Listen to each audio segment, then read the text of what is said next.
Welcome to our channel. Today we how to register with Liberty Mutual for renters and auto coverage. Quick tutorial step by step clearly.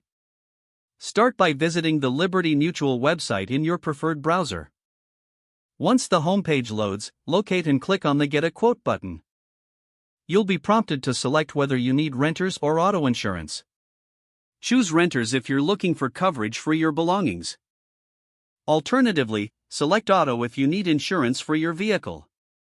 After making your selection, fill out the required information in the provided fields. This typically includes details such as your address, date of birth, and any prior insurance history.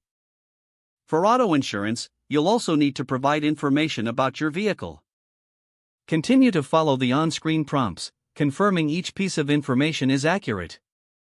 Once all information is entered, review the quote generated for you. Take note of the coverage options available and their associated costs. If you find a policy that suits your needs, proceed to the application section. Here, you'll create a personal account with Liberty Mutual. Enter your email address and create a secure password. After this, you may need to verify your email address.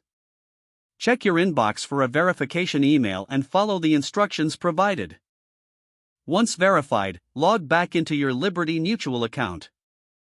From your account dashboard, you can finalize your application for coverage. Follow any additional instructions to complete your registration process. Make sure to review all terms and conditions before submitting your application. After submission, you should receive a confirmation of your registration.